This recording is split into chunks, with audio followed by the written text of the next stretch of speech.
The ocean. So beautiful, yet so treacherous. So colorful, yet so ominous. So nurturing, yet so sinister. The ocean. Home to countless secrets that will forever remain a mystery. Her appearance is beautiful as she reflects the moonlit sky, but don't let this fool you, as it's only a mask, hiding the shadows as they dance to a symphony of chaos below. While her shallow waters may entice you, be careful not to get sucked too deep, because the darkness may just consume you and you'll never see the light again. Thus is the nature of the hauntingly divine, carrying the souls of the trillions that lived and died in her grasp, and the souls of our own brethren, who were never able to find their way home. Let's go on a little journey, and explore just how terrifying this place is.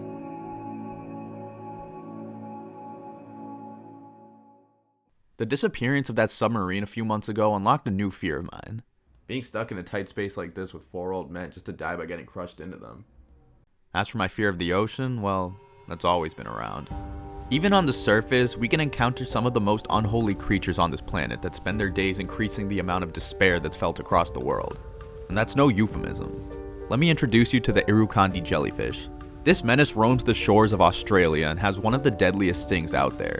See, they have a sting that's 100 times more potent than a king cobra.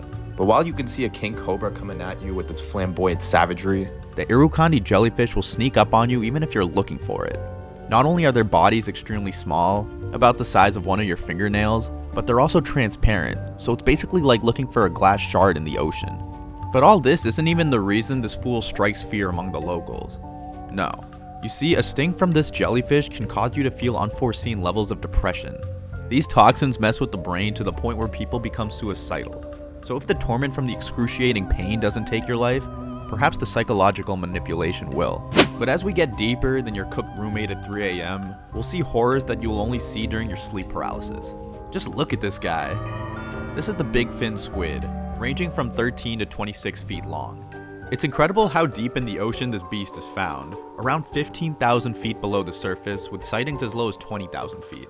And we'll get into what those depths really mean later on in the video.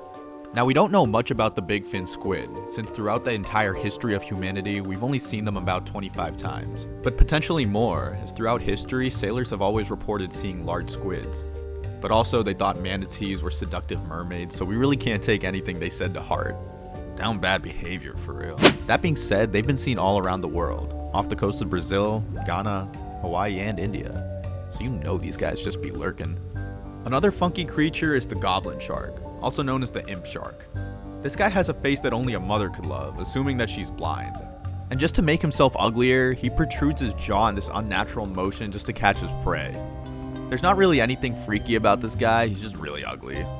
Now, while the great white shark is the apex predator of the ocean today, she's just a child compared to the prehistoric megalodon, who roamed the oceans around 20 million years ago. The megalodon is about 3 times as large as the great white, basically the size of a bowling alley to help you visualize a little better. Its teeth are around 7 inches long and is thought to have had a bite strong enough to crush a car. But since we haven't been around to witness this guy in action, we can only theorize. But if the great white can swim 35 miles per hour, imagine how fast this guy swam. And if the great white can smell a drop of blood from miles away, well, you can only imagine what kind of predator the megalodon was. But animals aside, let's just talk about the ocean itself. What does that much water even mean? And what does that much water mean when it's all hurling towards you? See, if you're chilling on the coast and you see water mysteriously start to pull back into the ocean, run.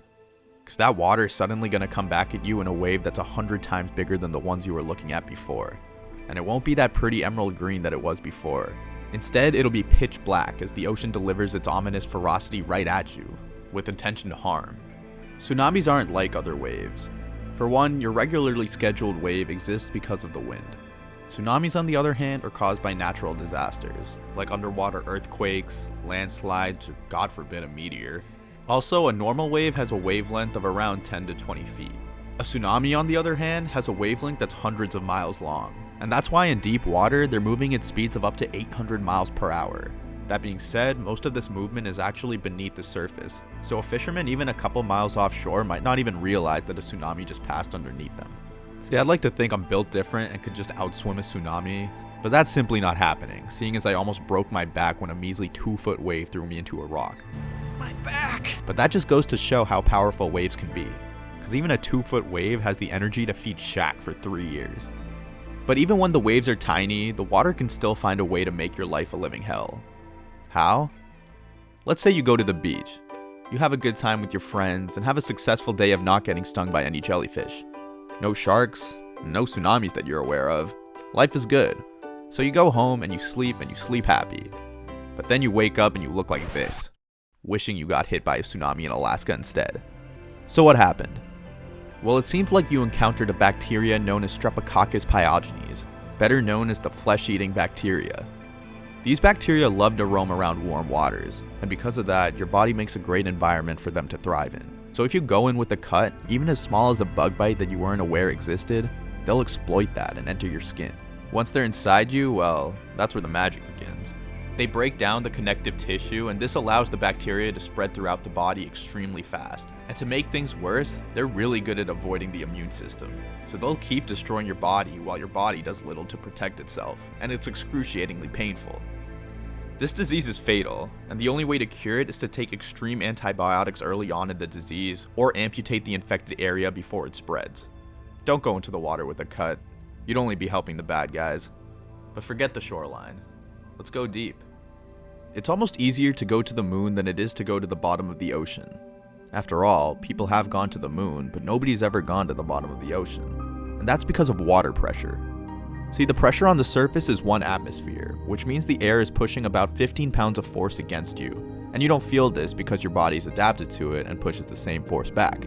As you go deeper in the ocean, that pressure increases. At 33 feet below sea level, you're facing an additional atmosphere of pressure on your body, so you're already facing twice as much pressure that your body is normally used to. And because volume of gas is inversely proportional to pressure, your lungs contract to half their size.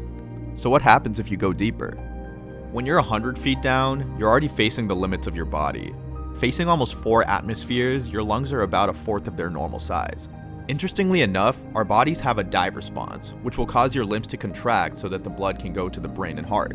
And also, to preserve any oxygen, your heart rate will drop 25%. Of course, some people are just built different, so the world record for the deepest dive without any gear is 702 feet by Herbert Niche. When you're 1,000 feet down, the only way to stay alive is by being in a submarine. This kind of pressure would feel like an elephant sitting on each square inch of your body, so around 1,500 elephants. And that's only 1,000 feet down. We got a long way to go. 5,000 feet down, it's pretty much the same thing, except replace an elephant with a commercial airplane. At 10,000 feet, replace the plane with the Eiffel Tower. That's 1,500 Eiffel Towers on your body. It's crazy that animals even exist this deep in the ocean. Really makes you look at the big fin squid differently. Because remember, this guy has been seen at depths twice as deep as this. Now, the deepest part of the ocean is the bottom of the Mariana Trench, which is 36,000 feet deep. I'll just leave it up to you to visualize what that kind of pressure would do to you. As scary and cryptic as the ocean is, we seem to have this weird attraction to it. The shore of a beautiful coastline entices us to walk up to it, to walk in it, to swim in it, to dive into it, and to cross it. The ocean may be mysterious, but that's only more reason to keep exploring it. Thank you guys for watching. If you liked the video, please like and subscribe, and I'll see you in the next one. Peace!